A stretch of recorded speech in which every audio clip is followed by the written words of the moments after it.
but this is the second day of the USITCC virtual event. And then Kevin, if you want to do a brief introduction, and then we can get started. Sure. Thank you, Dr. Go. Hey, I'm Kevin Chitan with the Foundation of Information Technology, and I'm joined by some of my fellow regents on the call. We got Dr. Go, Dr. Grimes, Mark Gilfan, and I have to keep on scrolling to see if anybody else. But I do recognize some familiar names, but welcome, welcome. Granted, we couldn't be live. We would have been live in Plano, Texas, North Dallas last weekend, but when we pulled the plug and made the call, it was way back in January, where things were not looking good. Fast forward to now, things are great all over. It's, great weather, at least in the south, unless you're in the tornado zones in the southeast part. But today we have two exciting sessions. The first, all talking about the Purple 7 and what that has to do with IT with Bob Graham. And we'll let Dr. Go introduce him briefly. And then don't forget, this afternoon, we have the debut of a new student organization that your student organization can affiliate with. And you can style it any way you want to. We're going to announce that and have some graphics and some resources, some tools, some next steps. And I guarantee you it's convenient, drama-free, good price. And what do I mean by that? You'll find out this afternoon. So I hope you can join us to find out about the new ITSA student organization right here towards the end of the semester. And happy Easter early. That's all next weekend. But with no further ado, I'll hand it off to my colleague and friend, Dr. Go. So he will introduce our this morning session speaker. Thank you, Kevin, and good morning, everyone. So for this morning, we have Mr. Bob Graham.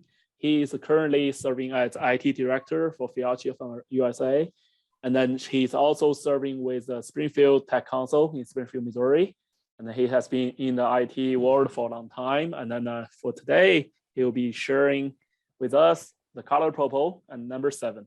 So it's all yours, Bob. Well, thank you for the opportunity to have this great venue to speak at. I have been in IT for almost, I'm going to say 25 years. So I've been for a while. For some of the students, I'm going to give you a little bit of homework, and you're all probably going, I have been in IT since networking began with the IBM 38. There's a device that is called a Bayland. And if you want to understand how much networking has changed, go and look up the term Bayland and how they used it back in the 80s and 90s. It was a little device that was used that actually used cable coax and an RJ11 and used the DB60 punch down block. I mean, if you guys had to figure out how to do networking back then, it was a lot more complicated than it is today. So, all right, Dr. Gwen, do you mind sharing my screen, or do I need to do that? Okay. So we're going to go ahead and we're going to start this whole presentation about what does the Purple 7 have to do with information technologies? Are you seeing that on the screen? Yes. Okay, good. All right, everyone. So why would we even talk about 7 or any of those types of things, or even the color purple? What does that possibly have to do with IT? Well, to understand this, I'm going to give you a little bit of history about me to help understand this. So what I've done is I've set up a little bit of agenda. We're going to go into basically the intro of Purple 7, my bio, Purple 7 section, the 7 section, and then just communication and why these all become so important. Well, as an introduction, as we start to talk about this and we go through these, one of the things that I want people to understand is when we get into these sections and we start to talk about these, it becomes really important, and it actually becomes an important tool about communication. So in every ID department, we have to embrace the color purple and the number 7. The color purple is involved in every part of IT. Most people don't realize it, but how would you describe the color purple IT? What does the number 7 have to do with IT departments? These are key or core concepts for any IT department. And I'm going to go into a lot more detail about this. So one of the things I'm giving you a little bit so I can explain is sort of my history and where this has come being in IT for so long. I have a QR code that's directly linked to my LinkedIn page. If you want to go and learn about me a little bit more, that's fine. If you have questions, you can ask through there. I thought it was an opportunity to go through that.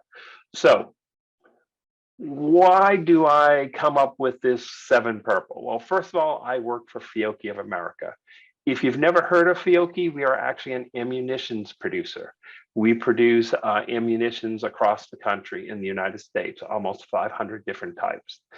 We have manufacturing that actually uses what's something called a PLC, which is a computer that needs to be networked together. We also have wireless handhelds. We have an ERP system. We have SANs. We have switches. It's a full enterprise type of environment. The part about Fiocchi of America that's a little bit different than when I started here is they are actually Italian headquartered in Italy. So I have had to learn how to do international, and that has been a struggle in itself. And this is why the purple and the 7 becomes so important. When we start to talk about international and we think people understand what we're saying, you're going to come to find really quickly that a lot of people do this and say yes, but it's really they're doing this and they go, I don't know. They don't do that, and that's a common thing. So with the Fiocchi one, I've had a lot more experience to that. I also was an Bob, real quick, I think your sharing may have gotten a little bit disrupted. We're seeing a web page now instead of your slides. Let's flip that back. There we go. How about that? Does that look Perfect. better? Okay. So we see here my experience. We were talking about Fiocchi. One of the other ones was I was with an IT manager for audio acoustics, doing a lot of the same things. You will also see that I worked for Coca-Cola. So for Coca-Cola, it was a manufacturing process, ERP, and going through that. One of the other jobs I also worked at that was interesting was a TV station. Now, TV is an interesting technology when it's going through. It is a mass communications, and sometimes it's always understood as something else, and it gets interesting in today's time. I also volunteer, like Dr. Quinn says, for the Springfield Tech Council. So I sit on there. I've actually been on this board for almost the creation, but it's been 7 years I've been in it.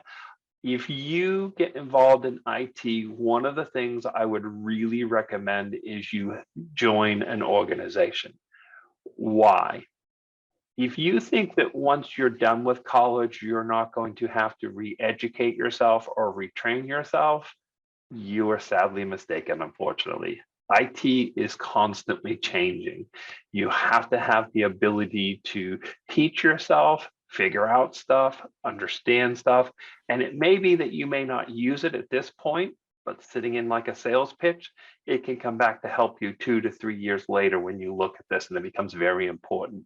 So if all the students out there, I would recommend once you do get a full-time job to look at how you can volunteer and help in different IT organizations or even just in the community itself. All right, now into the big question, the purple section. So as we start to talk about the purple section, I have specifically left this with almost no color.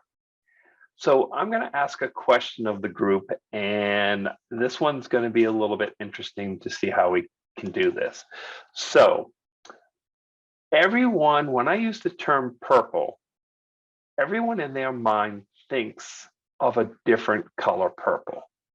So how do I, as an IT person, convey the exact same color so you can understand what color purple I am? And that becomes a very hard concept, because when we talk about it, we can see in this little diagram or picture, how many different shades of purple there actually are. There's a lot.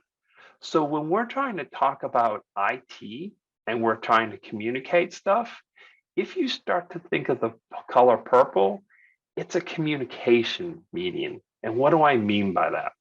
Well, as we go through and we look at this color purple, I envision the color purple one way. Someone else envisions the color purple a different way. And we got to find out how we can get a common link between what you're seeing and what I'm seeing in communication. So we need to have a little commonality. I'm going to give you a good example that really will come across, and this will sort of put it'll be interesting.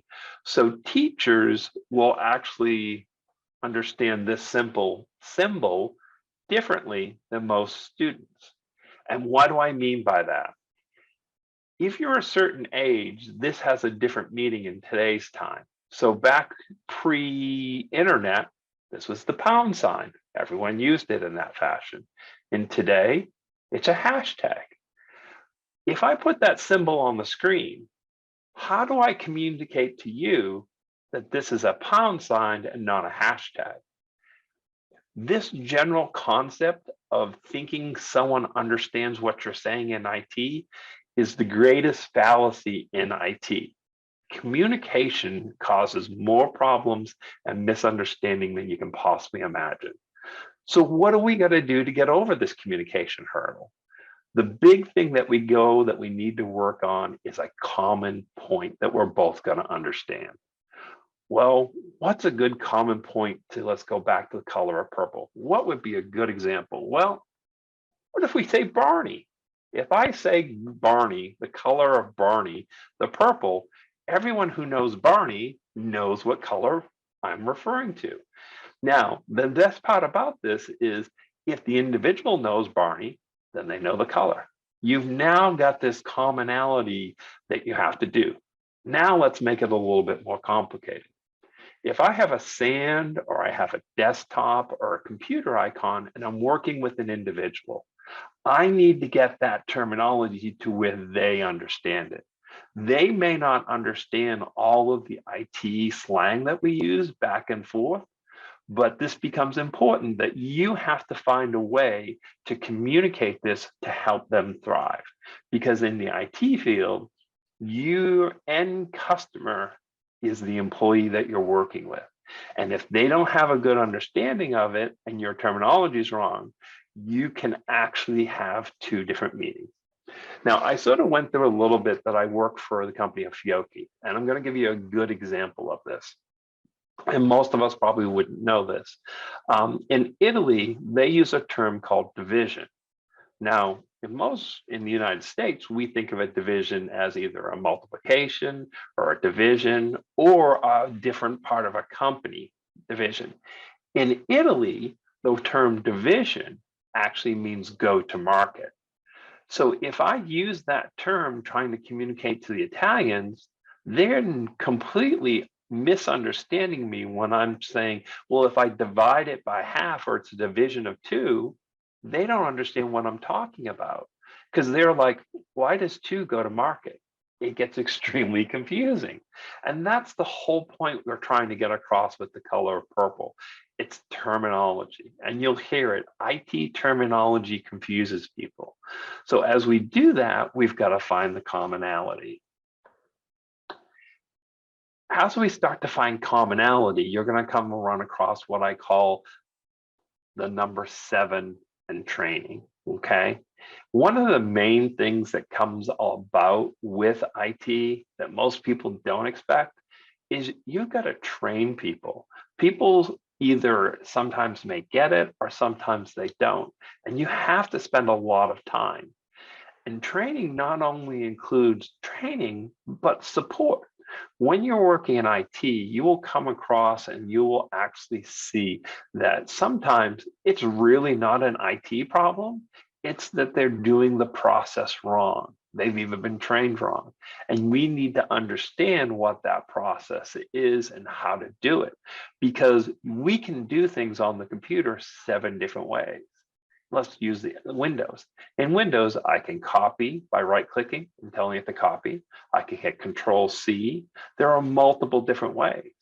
But if the program only allows you to do a Control-C, well, that's a limitation, and we need to understand that. So when we start to get into training and going through this, you will actually see you have to develop a type of training methodology. Well, why are we talking about training methodology? I just work in IT. I fix stuff.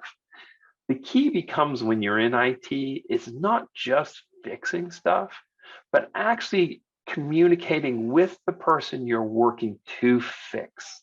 Meaning if there's a problem out there, you have to spend the time to explain and bring them to a common level where they understand what you're talking about. You mean the color purple? That's correct. This is where we've got to make sure as we're explaining problems that they understand what is an actual problem or not. Most people will go, I don't know, it's broken, fix it. And then what you need to do is you have to work with them to get to a point to say, okay, I understand it's broken. Help me a little bit understand what you mean it doesn't work. Oh, well, when I went to copy this word and wanted to paste it in my Word document, it wouldn't paste. Oh, that's a completely different thing that we're talking about. So as we talk about this, we talk about what's the methodology. You'll hear this thing called replication studies. And people who are in teaching will go, I know what that is. And other people will go, what is he talking about? We're just in IT. Why do we need to know replication? Well, do they replicate the sand? Are they talking about replicating other stuff? No, this is actually in the actual training and helping of people. So we're used to doing this simply by an example here of a math problem. When we go through and we do this and we look at it, how did we get good with basic math? Repetition, repetition, repetition.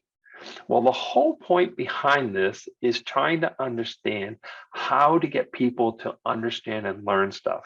Because what you run across is people will run into problems. And the question is this a problem that happens once?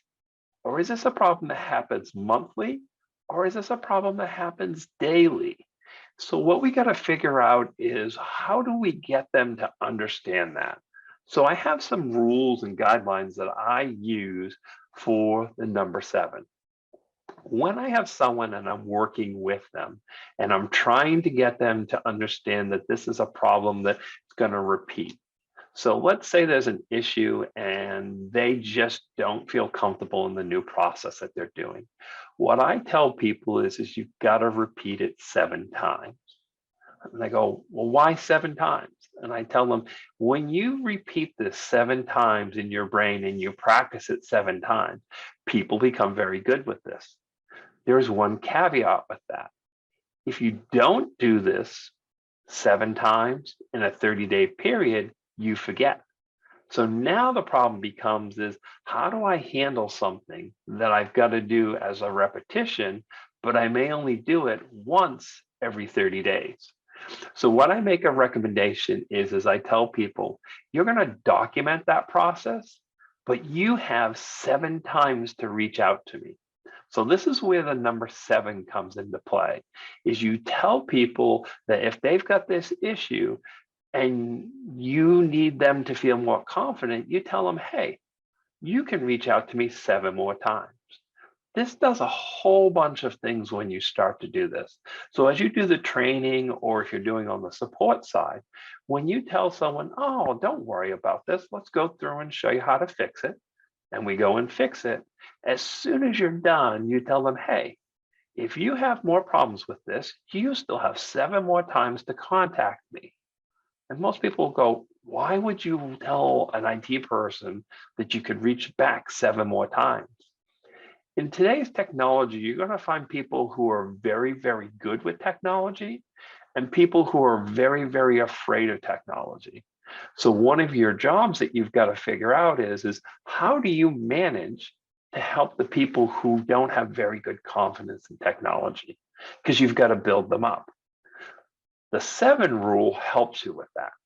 Because what it does is when you go to an individual who's like, I'm afraid to touch the computer, and you go, okay, well, you stay here and we're going to work together to fix it.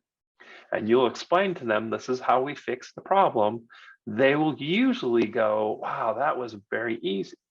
And then when you say, hey, you have 7 more times to reach out to me for the same problem, they seem to get a confidence and they become more, they feel like they are empowered. And that's the key. Because if you don't create that empowerment in IT, you're going to have struggles where people are going to be calling you every 2 minutes to fix it. It goes back to the old fable or wise tale of, if you teach someone how to fish, they can feed themselves forever. If you give them fish, they're always attached to you. And I really have butchered that, and I apologize. But it's that type of methodology that we need, and we go through and talk through a little bit more. So as we start to talk about this and we go through the number 7, you can see why this becomes important. As we're training, as we're communicating, and even with terminology, we want that repetition, and we want the person to feel more comfortable with this. So I've ended this a little bit early, a lot early, and I apologize for that. As we go through this a little bit more, I'm going to ask some questions and ask some interaction. Dr. Guo, do we have the ability to ask some questions here?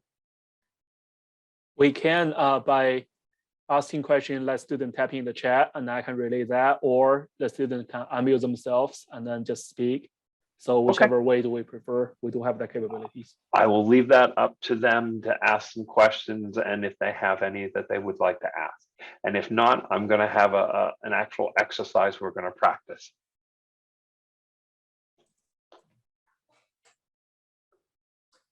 Hey, Bob, I think this idea of 7 opportunities to answer questions or whatever, that's a really neat way of looking at it. And I like that this is a fairly high ceiling, because there's actually some research that shows if you ask people to list, let's say 10 things they don't like about a particular product, even if they really don't like the product, they might list 4 or 5 things and then run out of things they don't like. And they go, wow, since I couldn't think of 10 things I don't like, I must actually not dislike it all that much.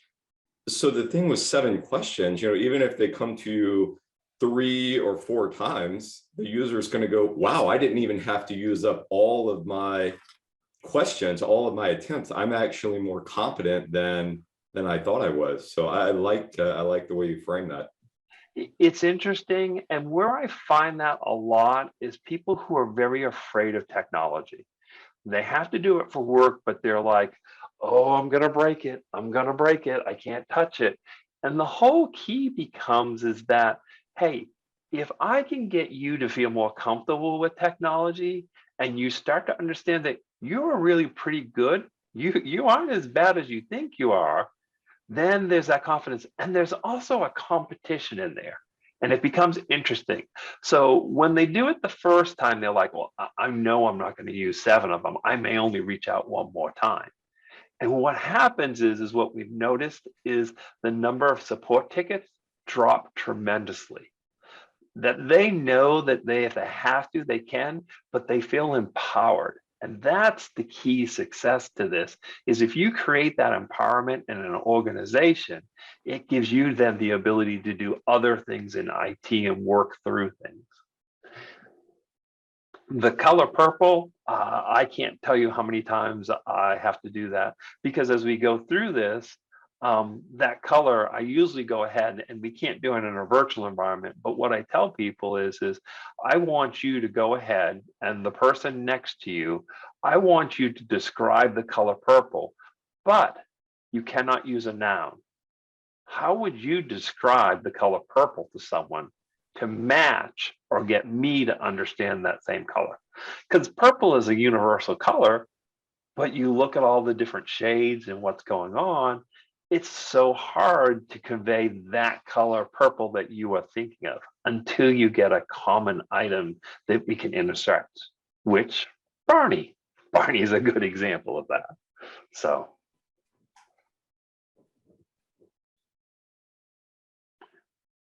What other questions can we go through? Do we have any from the students? I have a question. Yes.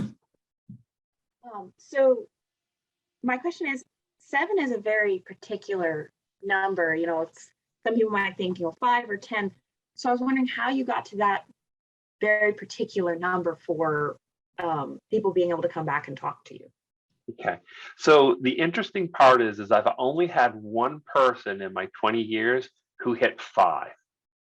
And I wanted to make sure that there was a little bit of buffer that if anyone ever got to 6, no one would ever get to 7.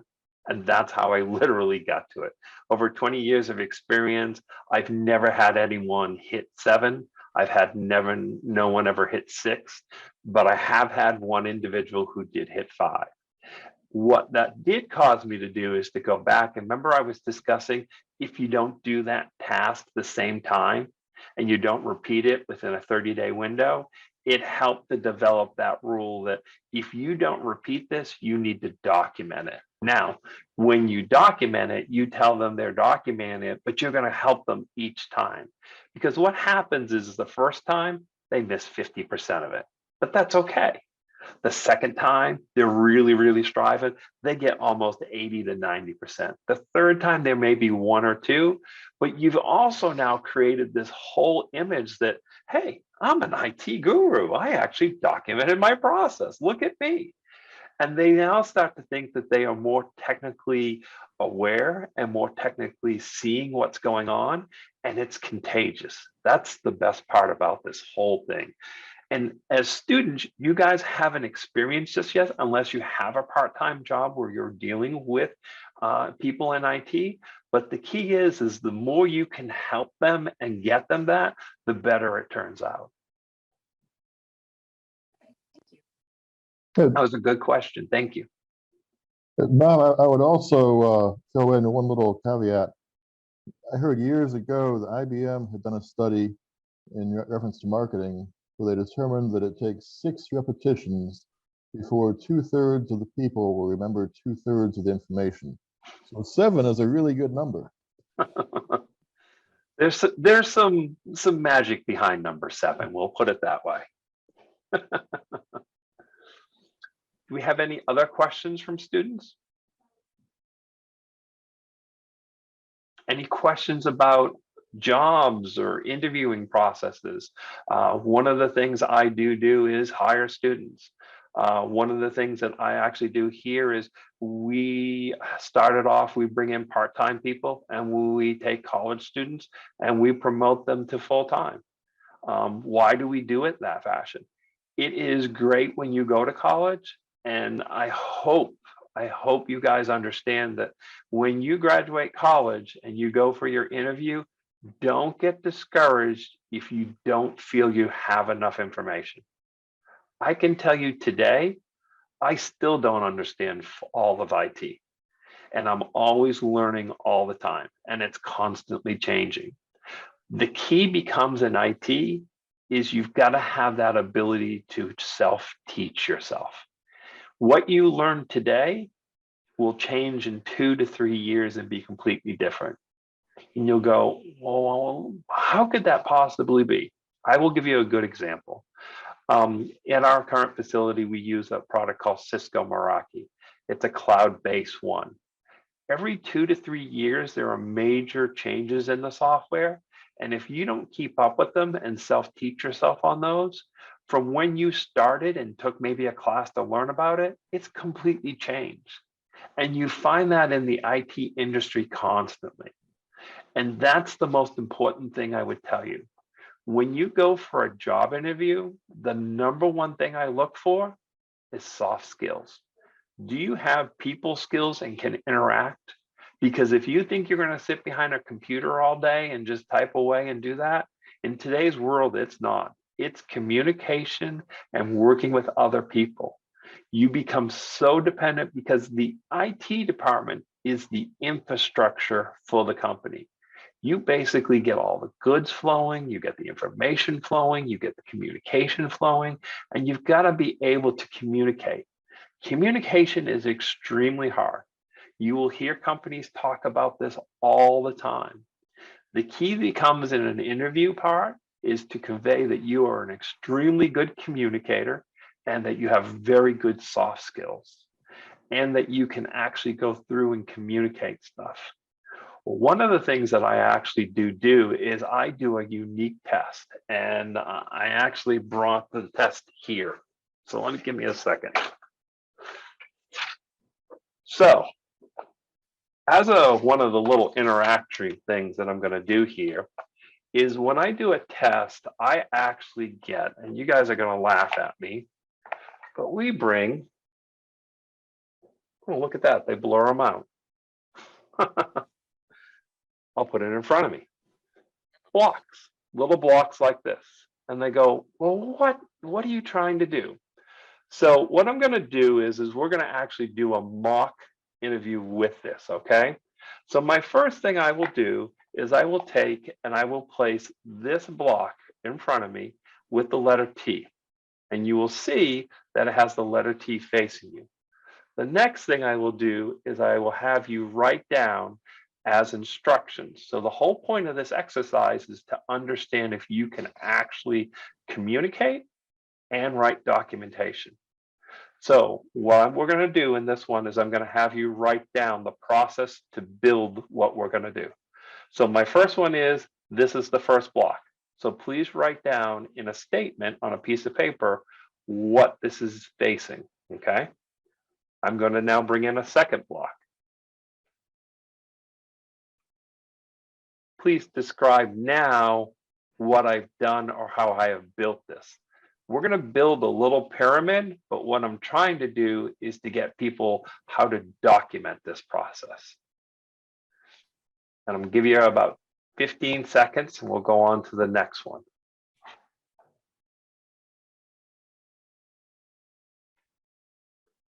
Okay, I've now added a third block that I want you to document.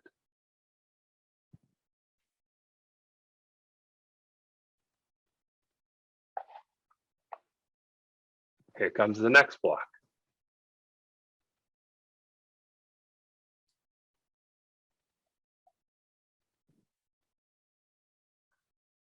Next block.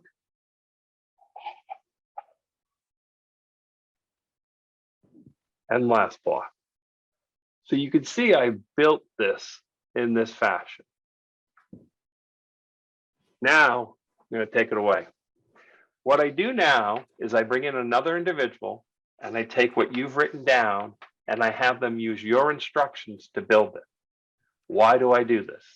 There's a couple of key things that are coming about. First is documentation. Second is can you communicate how to build this to another individual? And third is how do you go ahead and actually construct this and build it? Now, most people will only get 25 to 30% of it right.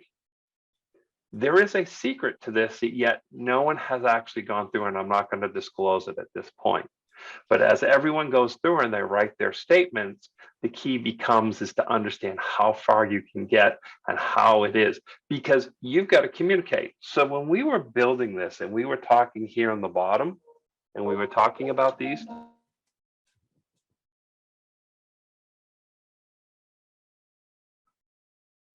we have the letter T here that's facing that way, but we also have a letter R that is facing this way.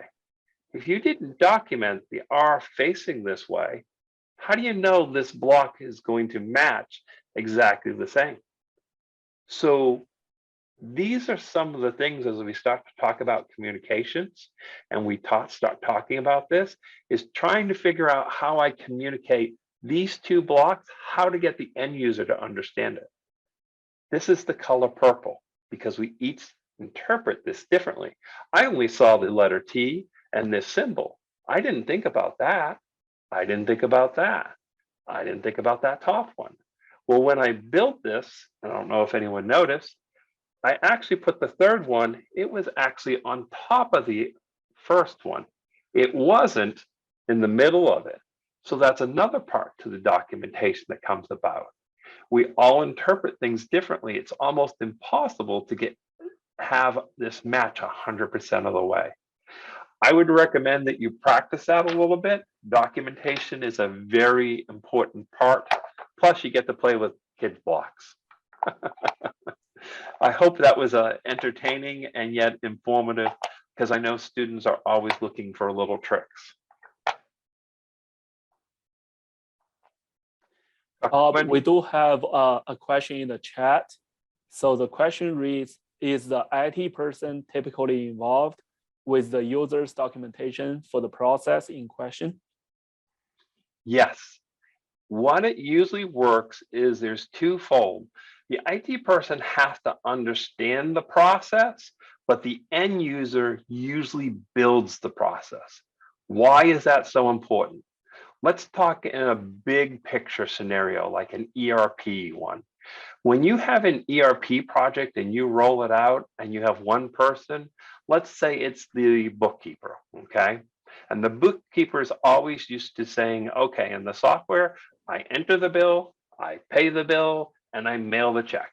And that's the process, okay? And they write down that process. Well, now Microsoft says, hey, we're gonna change this. We want you first to write down the number of the invoice. Now we want you to tell us specifically what's on the invoice. And then we're going to go ahead and we're going to print it out. So the process has changed. So when that individual comes back to you and goes, this is broken, is it really broken or has the process changed? The end user may come back and say, hey, the process that I just used isn't the same as that. And we work together to do it. We can also make efficiencies in the process. And most people don't realize a lot of efficiencies in IT can be done in that fashion, not just by cost savings, but making things more efficient or working better. Of course, there's always the great dilemma. Can I do it with a piece of paper and a pencil and cheaper than doing it through a computer? It's usually what you'll come to find is if you're looking at something that simple, it's yes. But when I add in there 500 different forms that are all different, excuse me, that's where the complexity in the IT systems come into play. If it's a single one, yes, you can do the paper and pencil.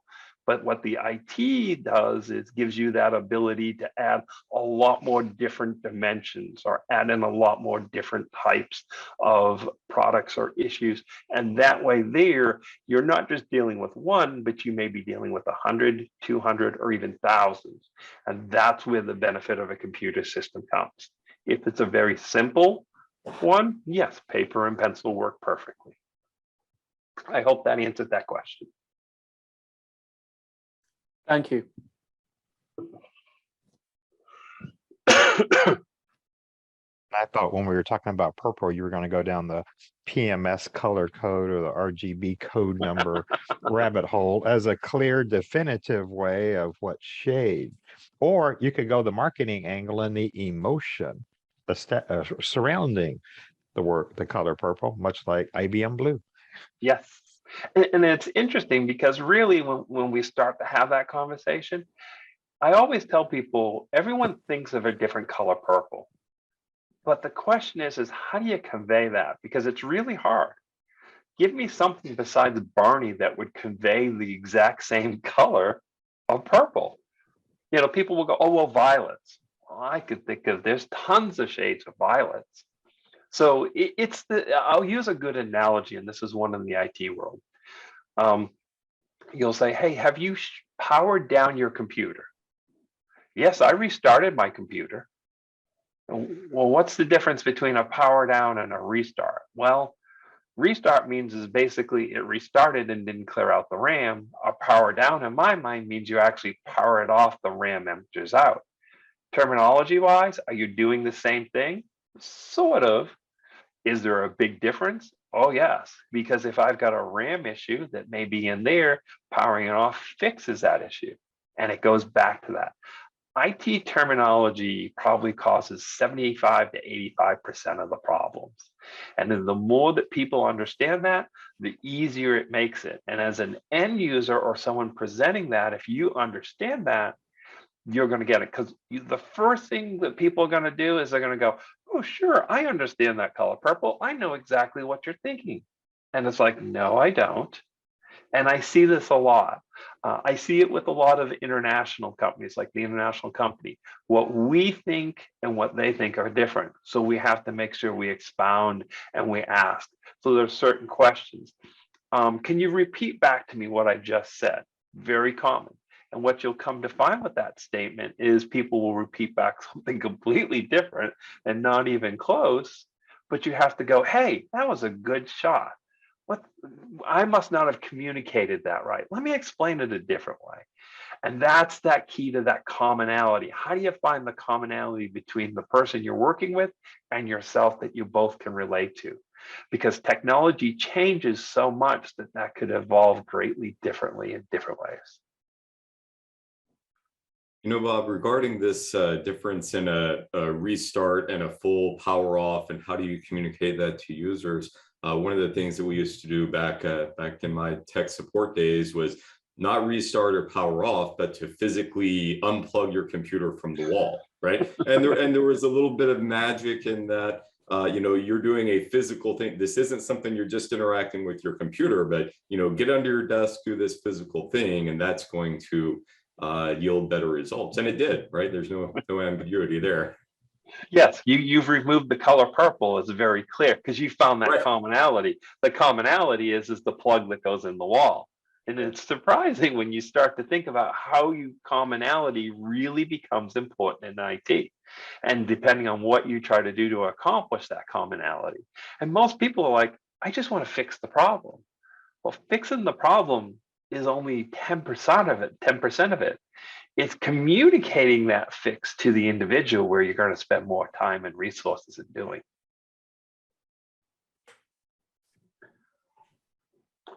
Do we have any other questions? And I apologize, my presentation was a lot short. I had practiced it. I was expecting it to be longer, so. Surprising, you get nervous, time flies. Any of the student attendees or other faculty members have any questions, you can unmute yourself and ask them, or if you post in the chat, I will be able to repeat that to Mr. Bob. We have a couple more minutes left, so if you have any questions, feel free to shoot them out. So I've got a question for some. If you'll notice, I still have up on the screen my QR code. I'm curious how many people captured the QR code. Can you guys raise your hands? Is there a way you can raise hands to show how many of you actually captured the QR code? If you would Okay, use the reaction in your. So my question becomes is, and this is an interesting thing in today's time, you've just committed a cybersecurity act because you don't know what my code is that I put out there. So you guys all have now failed the class, unfortunately, due to clicking on the QR code. How would you communicate not to click on a QR code during a presentation? Now, luckily, my QR code just takes you to my LinkedIn, and that's fine. But this example here is such a good example to use because people see it, they have their technology, they know what to do. What's the big deal, right? Until you release that nice virus or malware into your phone, which is now on the network inside the company, that is now going in and actually pushing out ransomware. And we all love that. So no, my QR code is legitimate. Please use it. You can see a little bit about me, things. I often try to help students. I have worked with Dr. Guan, I don't know how many, 10 years probably now. With Missouri State, I try to give realistic job examples. I can tell you that the biggest and most important part or recommendation I can make to students, and I'm going to say it 7 times, get an internship, get an internship, get an internship, get an internship, get an internship, get an internship. Why? What you go to school for, you're going to learn real quick. In your internship, you're going to be a little overwhelmed, and it's going to help you in the real world. Plus, it gives you a little bit of knowledge that once you do graduate, it's going to help you. If you don't have an internship, get a part-time job in IT. It will help you tremendously to land that full-time job afterwards. The other part that I will give you a little suggestion on, understand corporate environment between a private company and a public company to make sure you understand how they work, and they are actually very similar, but they actually operate completely differently in the IT world. What do I mean by that? Usually when you have a public company, you will come to find that items are more siloed. You're very limited in what you do. You may have one specific thing that you deal with. So let's just use a good example. Let's say GE. In GE, if you're working for IT, you may be in charge of all the access points, and that's all you have. In a small company or a private company, you will come to find that you will see that you are responsible for the whole gamut of the company, not just the access points, but you're responsible for the switch, the router, the software, the workstations, all that. And it's as you go through, you'll start to understand the difference between the companies. A good rule of thumb is for every 80 to 100 employees, you should have one IT person. That may help you. So when you start to look at companies and you want to understand how big their IT department is, look to see how their staffing is. You'll also find out if it's a good IT one, meaning that they have a good ratio, or if they're understaffed, and they may realize that. Because when you go out and you get your job, the hardest thing that most people don't realize is they look at length of employment. How long have you been there? If you've only been there a year or 3 months, it doesn't look very good in today's times, especially in IT. The question is why didn't you stay longer? What was the issue? Was there personal conflicts? There are key components that come across that you want to make sure that you understand and how that comes. So for students, I would tell you that these are some important things to understand. Not only understanding what the company does, but understanding how many employees it has, how big its IT department. You're not going to find that till you actually go in. Now, one of the things I didn't do that I should have told you is during my block exercise, I specifically want to find out if you ask questions. And there's reasons for that. In IT, when we're talking about the color purple, I need to understand what color purple you're thinking of. The only way I can do that is by asking questions of you. If I don't ask questions, I'm never going to understand that color purple again. So questions are very important. Yes, you're going to get to the end solution, but you need to figure out what's the first questions of the questions you can ask that will help you to get that to a better position to answer.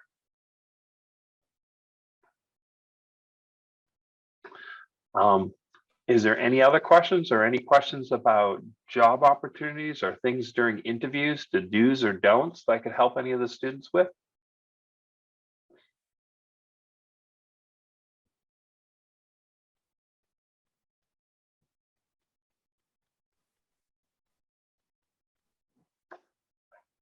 Well, Dr. Gwen, if there's no other questions, I will give them back their time.